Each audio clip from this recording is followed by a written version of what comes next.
বনপাহাড় সমুদ্র কোথায় নেই বেনজিরের সম্পদ। পত্রিকার পাতা আর টেলিভিশনে প্রতিদিনই নতুন নতুন সম্পদের খবর উঠে আসছে পুলিশের সাবেক আইজি বেনজির আহমেদের।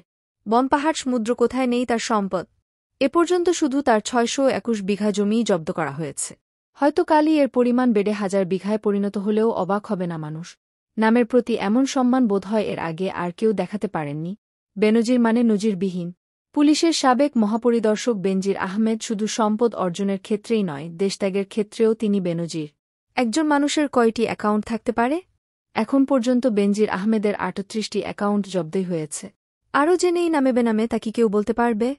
এত সম্পদ, যদিও তিনি এখন লাপাত্তা। পুলিশ সদস্যদের তিনি হিম্মতওয়ালা হওয়ার পরামর্শ দিতেন, মাটির গভীর থেকে দুর্নীতিবাজদের তুলে আনার হুঙ্কার দিতেন।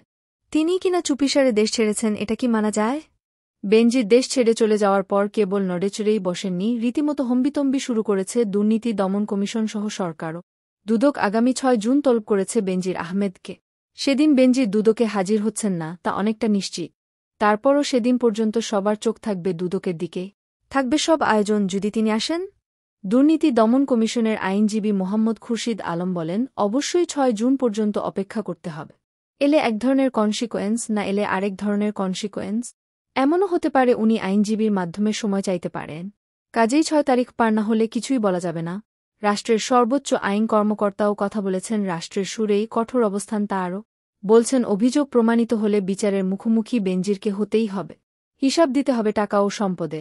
অ্যাটর্নি জেনারেল আমিন উদ্দিন বলেন, তদন্ত করে প্রমাণ পেলে অবশ্যই তাকে বিচারের মুখোমুখি হতে হবে।